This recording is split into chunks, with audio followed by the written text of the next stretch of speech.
안녕하십니까. 모비디 영어연구소의 영어 강사 윤재나입니다.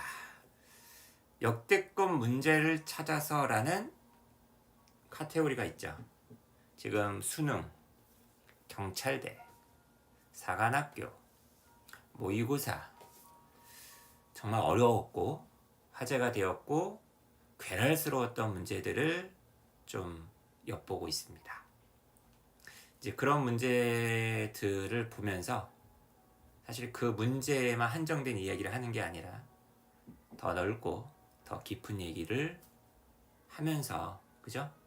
종합적으로 이제 그걸 구실 삼아서 빌미 삼아서 공부를 좀 이제 방법을 전략을 좀 확인하고 마련해 보는 어떤 그런 시간을 갖고 있는데, 편입 영어가 이제 좀 관건이 돼요.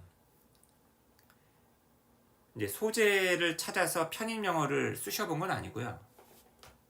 두 가지가 있습니다. 두 가지. 첫 번째를 먼저 얘기를 하자면,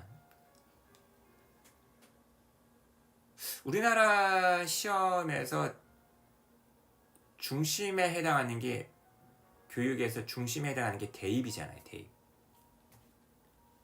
대입에 있어, 수능에 있어, 영어 내신에 있어 이제 변화가 좀 있잖아요. 그죠? 현재 고등학교에서 영어, 다른 과목도 마찬가지겠지만 내신 영어의 비중이 굉장히 커졌어요. 그죠? 그리고 수능 영어 같은 경우에는 상대평가가 아니라 절대평가다 보니까 90점만 넘으면 1등급이다. 학생들이 공부를 안 합니다. 질적 수준이 완전히 내려가고 있어요. 영어가 쉬워지고 있죠. 그게 경찰대 사관학교에 영향을 미치거든요.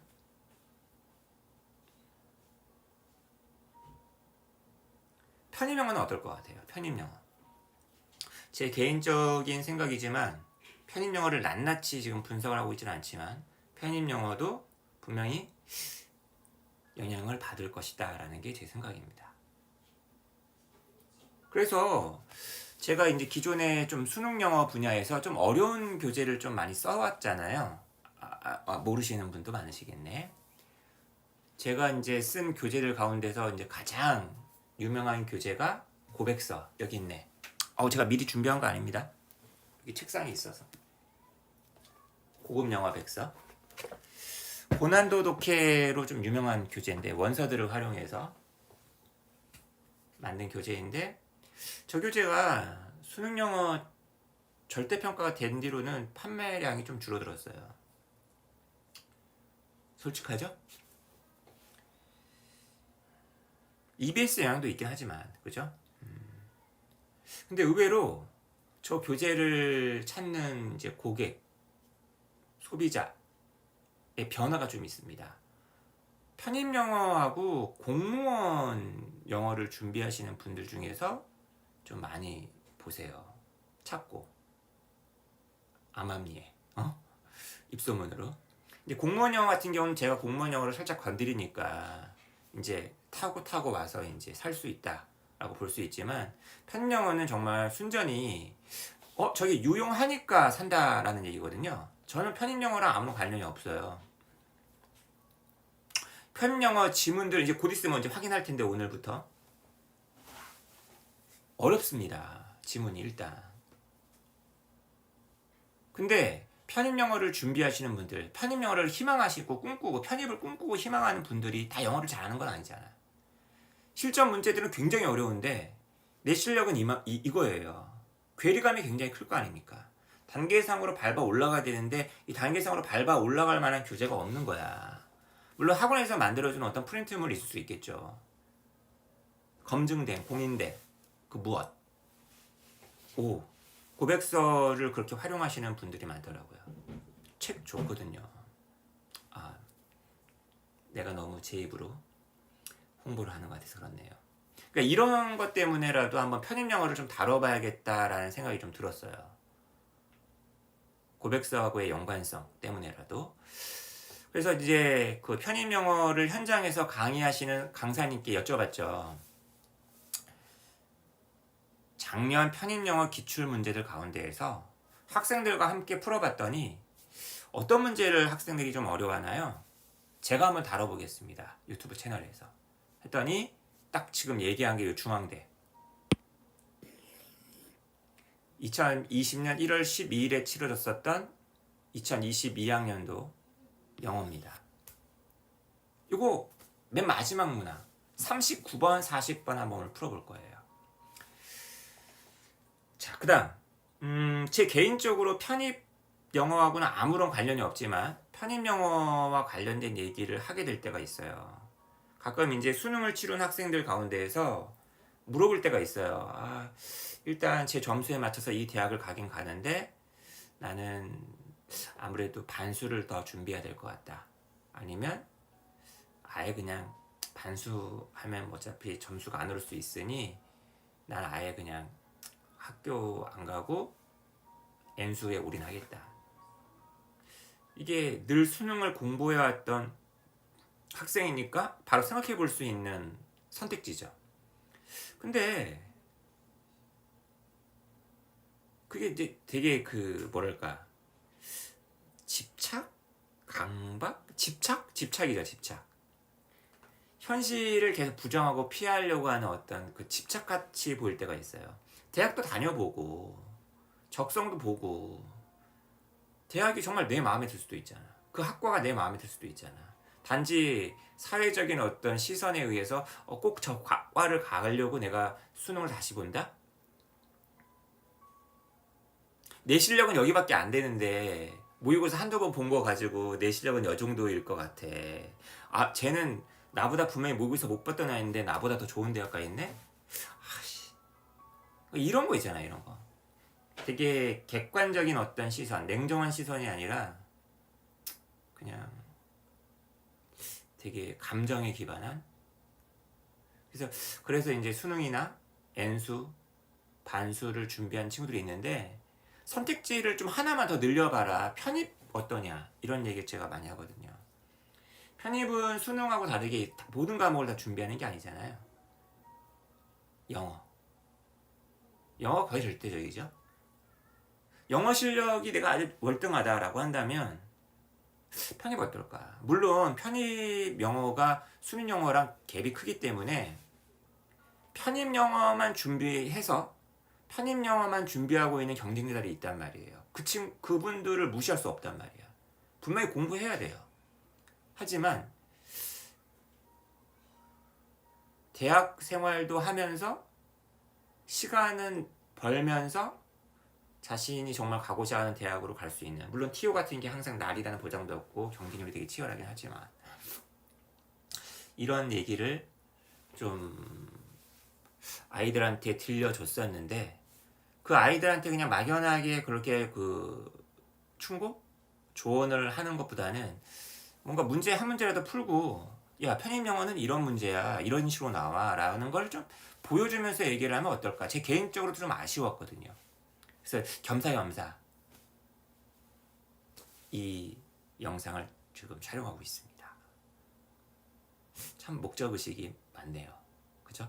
저의 목적의식인데 여러분의 목적의식하고 딱 이렇게 좀 맞는 게 있어야 될 텐데.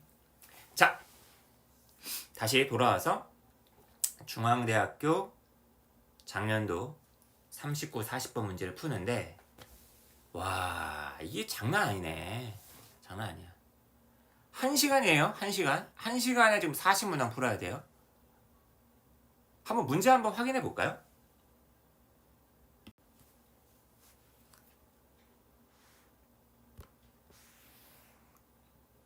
야, 동의어 문제, 어휘 문제, 대화 문제, 그 다음에 어법 문제 3문제 있고 빈칸 완성을 가장한 어휘 문제. 어휘가 되게 많아요.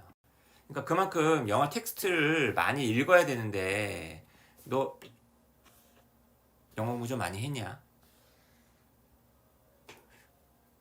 와, 어휘 문제의 중심이 엄청 많아요.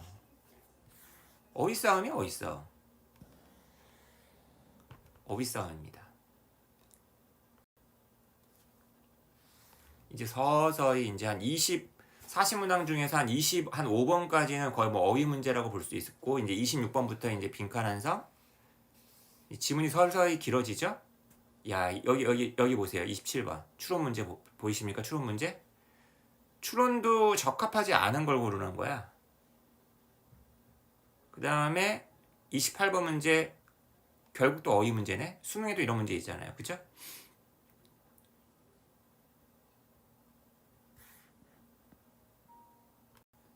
오 페이지 넘어갈까? 순서 문제 있고, 요지 문제 있고. 야, 이거 좀 단락 길어진 거 보십시오. 4단락입니다, 4단락. 추론 문제 있고요. 빈칸 문제 있고요. 한 지문에 여러 개의 막 지문이 나와요. 야, 씨. 한 페이지에 지문이 이렇게 빠박합니다. 줄간격 보십시오. 야, 35번 보세요. 순서 문제인데 첫 단락을 아예 주지도 않아요. 이거를 지금 여러분들 정신 차리세요. 지금 이거 40분 안에 다 풀 수 있겠어요? 40분 안에 이걸 어떻게 풀어? 그러니까 다 읽고 푸는 게 아니라, 읽는 게 아니라 푸는 거죠. 이런 걸 갖다가 그 시험 직전까지 한 몇 개월 동안 계속 돌릴 거 아닙니까? 문제풀이를. 기계가 되는 거죠. 이 유형에 맞게끔 다다다다다다닥 뒤도 안 돌아보고 다다다다닥 풀어나가는 어떤 기계가 되는 거예요. 근데 문제는 뭐냐면 평상시 공부할 때예요.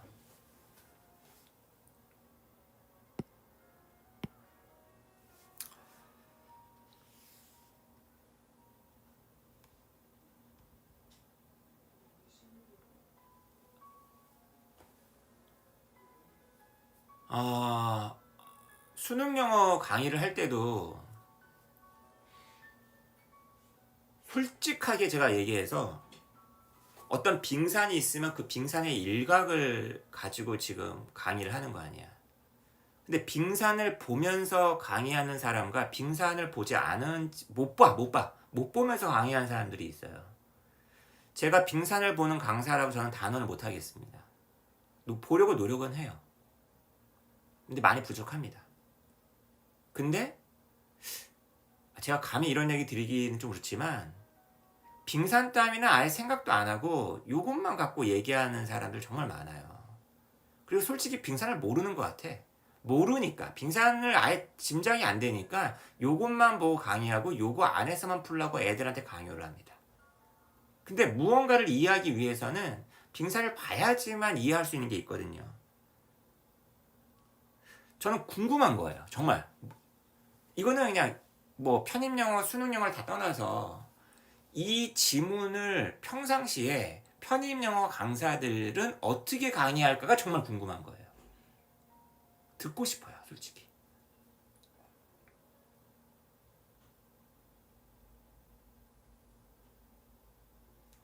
수능보다 더 훌륭한 강사님들이 많으실 테니까 잘 가르치시겠지만 슬쩍 걱정이 됩니다. 결국 이것도 편입영어도 굉장히 기계적으로 강의를 하겠구나.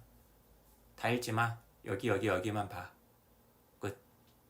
답 나왔잖아. 맞아요. 그렇게 풀어야 돼요. 풀기는 그렇게 풀어야 되는데 그런 기계적인 그런 모습이 나오려면, 여러분, 모습이 나오려면 몸이 만들어져야 되잖아요. 어떤 동작을 하려고 하는데 이렇게 한번 이렇게 때리면 돼 라고 얘기하는데, 그렇게 때리려면 체력이나 어떤 몸이 있을 때 이렇게 때리는 게 나오는 거 아니에요? 야, 손목 이렇게 끊어쳐. 점프해서 이렇게 페이드 어웨이 슛 날리면 돼. 아니, 키가 돼야지 페이드 어웨이 슛을 날리든가 하지. 야, 이렇게 해서 레이업이 제일 쉬운 슛이야. 키가 돼야지, 점프가 돼야지. 다리가 좀 관절이 없는데 어떻게 점프가 되냐고. 농구라는 게 뭐 슛만 잘 쏘면 돼요? 패스만 잘하면 돼요? 48분, 40분을 뛸 수 있는 체력 같은 게 있어야지. 규칙에 대한 이해도 있어야 되고. 그런 게 언제 길러지는 거예요? 평상시에 길러지는 거 아니야. 시험 현장만 견딜 수 있는 체력, 시험 현장에서만 써먹을 수 있는 기술, 그것만 갖고 되는 게 아니거든요. 39번, 40번 지문은 소위 말하는 예술, 대중문화, 예술 평론, 제가 굉장히 좋아하는 분야입니다. 딱 봤을 때 아, 이 얘기구나. 쉬워, 재밌네. 그래서 알고 있는 거야. 근데 평상시 이런 지문에 대해서 익숙하지 않은 분이라고 한다면 이게 들어오겠냐고요. 가뜩이나 영어도 어려운데.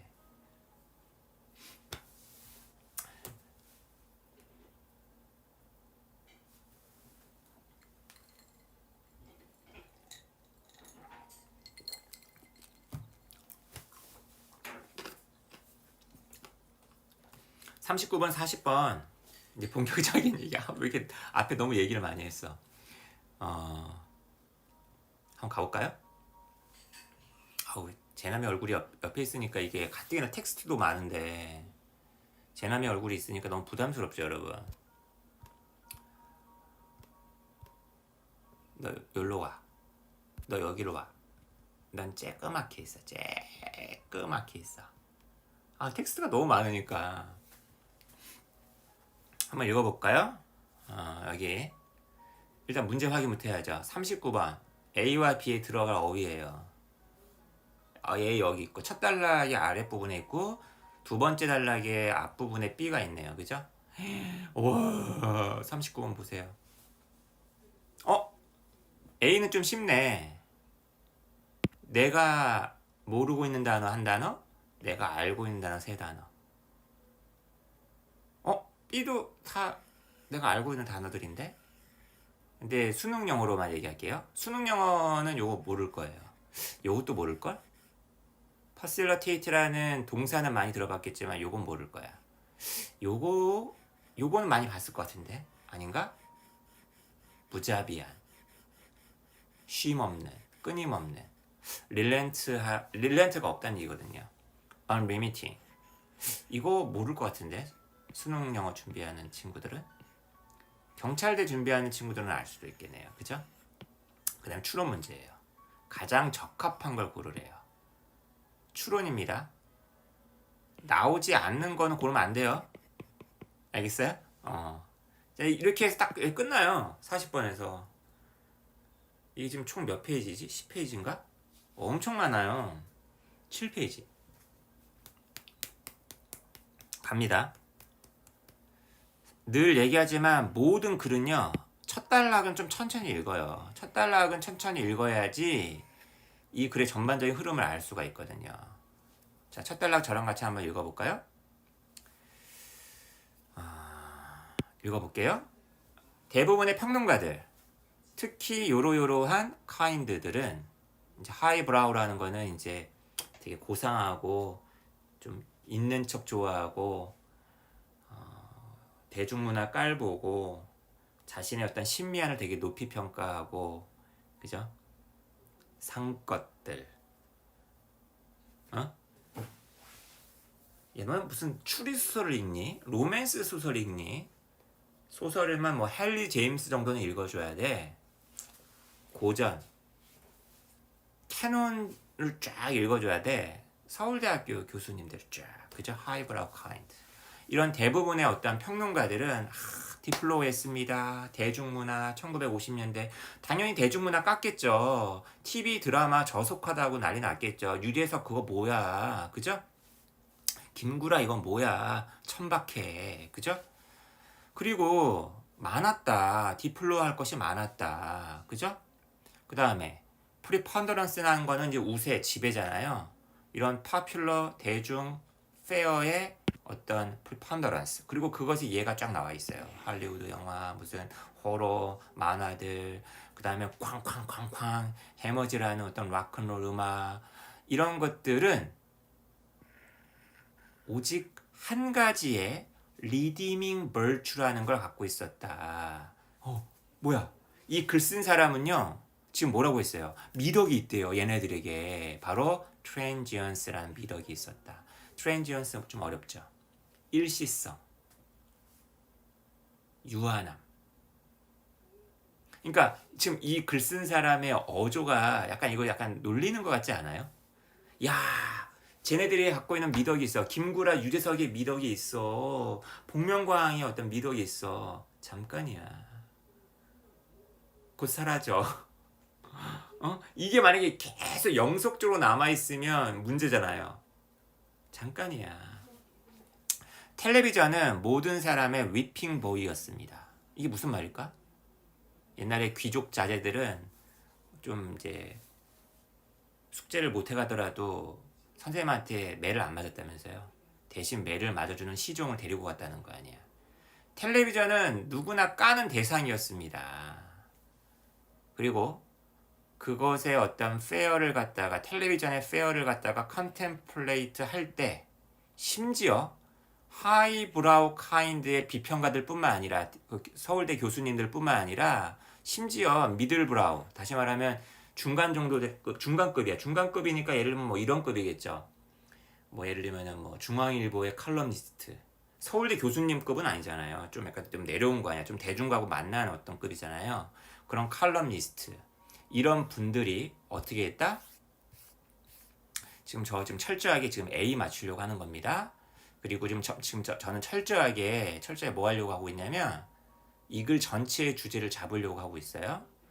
해리엣 반 혼이라는 사람이 문화적인 둠, 정말 다 죽었어, 우리는 다 끝났어, 텔레비전 때문에 라디오는 죽었어, 클래식 음악은 죽었어, 막 울부짖었습니다. 그리고 그 울부짖음의 내용이 지금 이 대목이야. 지금 큰 따옴표 아니야. 그죠? 야, 우리 국민들이 말이야, 분단위로, 미니스로, 여러분 이거 아시죠, 여러분? 정관사 더에다가 시간 붙으면, 그리고 전치사 바이 붙으면 시간당으로 돈을 받는다. by the minute. 분단위로 덜 이렇게 되어가고 있다. 다시 말하면 이 A랑 반대되는 현상이라는 거야. 지금 이게 과거의 습관이 감소하면서 쇠퇴하면서, 예를 들면 그 과거의 어떤 습관이라는 게 책 읽기, 생각하는 어떤 그 생각들을 막 사고하는 거, 그죠? 이러면서 TV가 그들의 시간을 갖다가 다 흡수해버릴 것이다.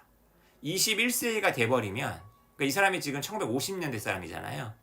우리 국민들은 의심할 여지 없이 스퀸트 아이드, 굉장히 안 좋은 것 같죠? 사팔뜨기, 헌치백, 텔레비전만 보느라고 허리가 굽었어요. 그리고 텔레비전 이제 보려면 이제 꺼놓고 이제 볼 거 아니에요.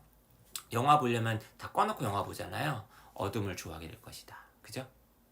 다시 말하면 여러분, 이 빈칸은 너무 쉽지 않아요? 딱 보자마자 답이 나와야지.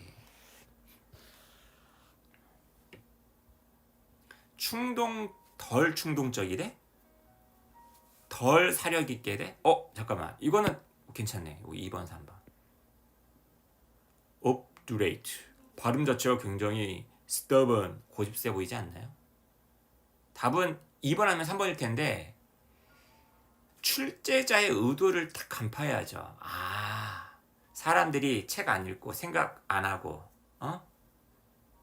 이미지에 압도당하고 왠지 리터릿 이쪽이 되지 않을까라고 이제 의심을 한번 해봐야 돼요. 뭐 A번도 나쁘진 않아요. 근데 이게 이런 얘기가 인터넷, 인스타, 페이스북, 유튜브 이런 거가 막 득세할 때 막 그 평론가들 좀 이렇게 양복 입으신 분들이 막 이 세태를 한탄하면서 하는 얘기랑 되게 유사하지 않나요? 1950년대 TV가 나왔을 때 이미 이런 게 있었다는 거야. 대중무대가 나올 때. 역사는 반복되는 것 같아요. 그죠? 계속 가봅니다. 이제 이 글이 주제 잡았죠? 여러분, 여기까지 이해했다는 얘기는 무슨 말이야? 여기 금방 이 답 찾을 수 있다는 얘기예요. 금방 여기까지만 읽어봅시다, 그러면 여러분. There were real cultural dangers, no doubt of it. 그래, 진짜 문화적인 위험들이 있었어. 그러니까 이 글 쓴 사람도 동의는 해. 그죠? In this age of economic boom and mass media. 그래. 경제적인 붐. 사람들이 먹고 사는 게 풍족해지니까 아무래도 이제 TV 같은 거 막 구입하게 되고 영화 보러 다니고 하겠죠. 그 다음에 대중문화에 돈을 쓸 수가 있게 되겠지. 그죠? 우리나라 1990년대, 80년대처럼. 그죠?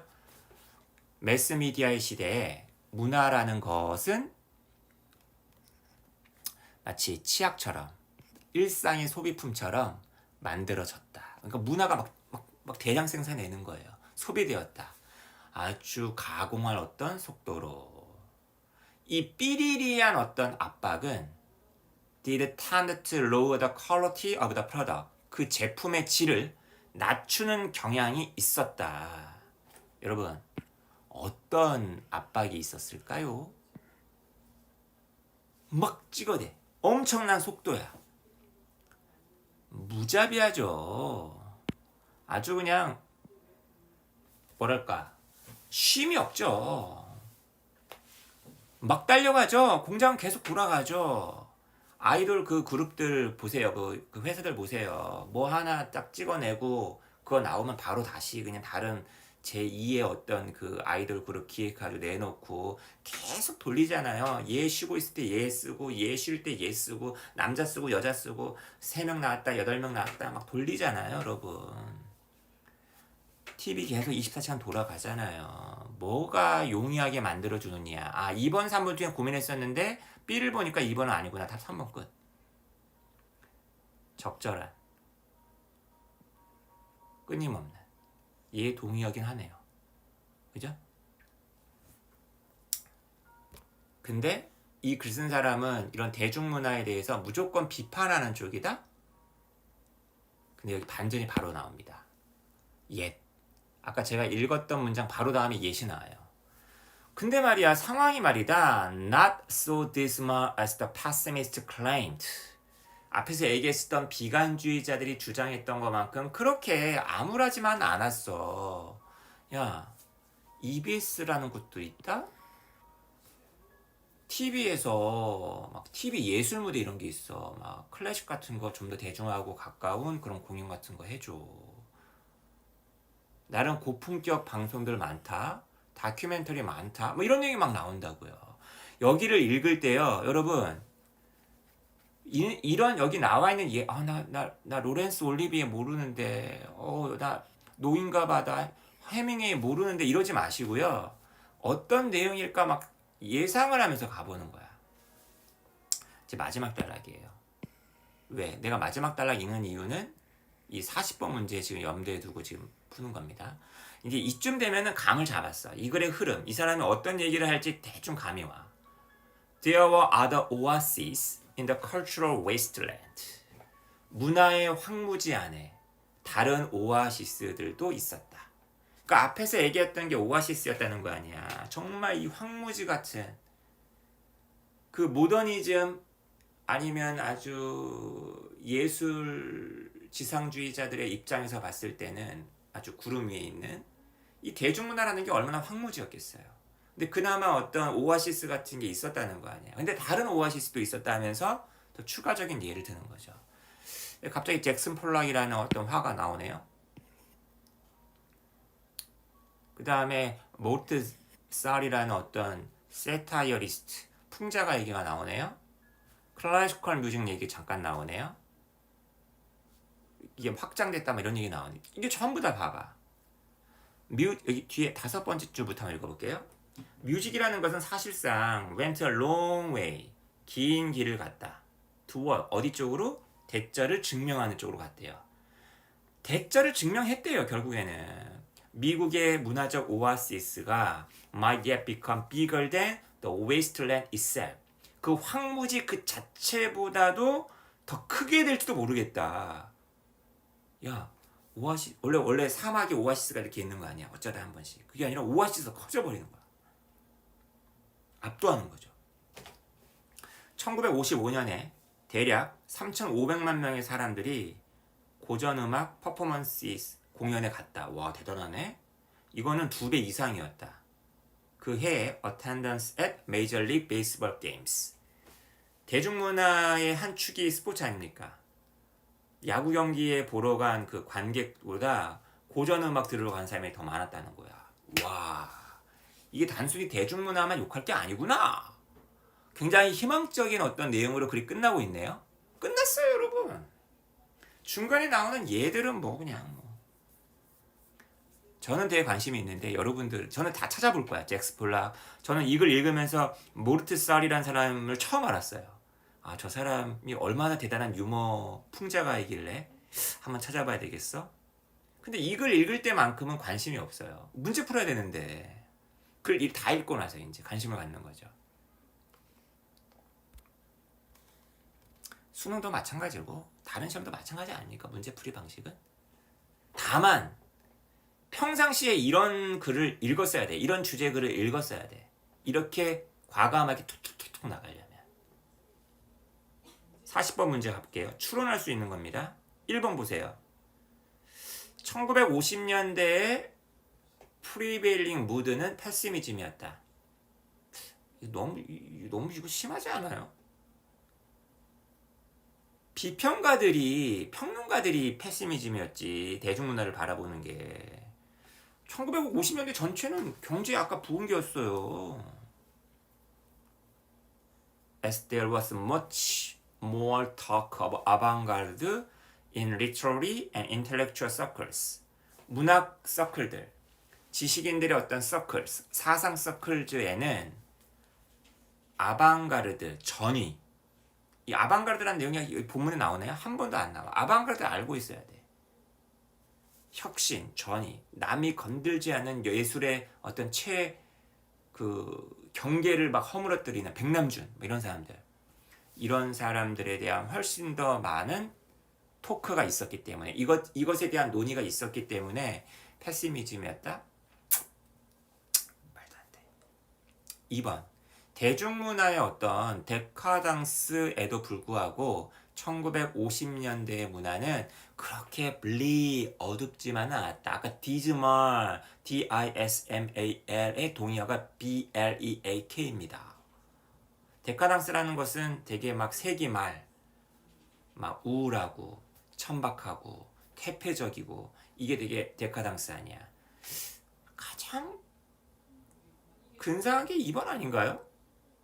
답 2번 골랐어. 2번 골랐다는 전제에 3번, 4번이 아님을 확인하면 답 2번 가는 겁니다. 2번. 1950년대 중에 많은 사람들이 알아냈다, 발견했다. 그들의 오아시스를 어디에서? 락큰롤과 같은 논쟁적인 어떤 스타일의 음악에서. 황무지죠, 락큰롤을 굳이 따지자면, 이 글에 따르면. 4번 가볼게요. 텔레비전과 서푼짜리 싸구려 잡지가 증가하면서, 인기가 증가하면서 영화는 텔레비전과 영화의 관계를 다룬 글은 아니잖아요. 그죠? 대중문화 안에 텔레비전도 있고 영화도 있는 거지. 그 다음에 서푼짜리 잡지 얘기가 잠깐 있었나? 노인과 바다 얘기하면서 나오긴 했었지만. 그죠? 자, 이게 편입 영어예요. 이게 가장 어려웠다고요? 혹시 그 선생님이 자기 설명하느라고 어려웠던 걸 얘기한 것 같은데? 해볼만 하죠?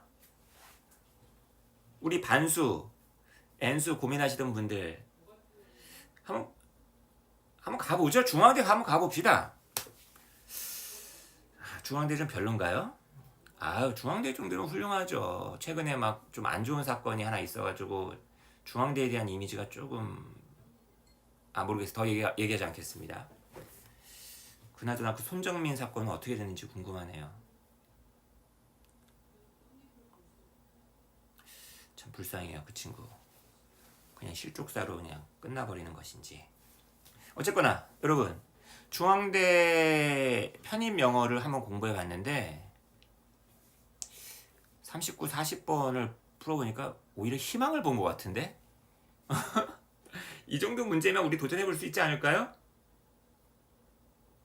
아무튼 여러가지 여러분들에게 생각거리를 좀 던져주는 어떤 영상이었기를 바라봅니다. 재밌었습니다. 한번 이참에 다른 학교 문제도 한번 더 건드려 봐야 되겠어요. 재밌습니다.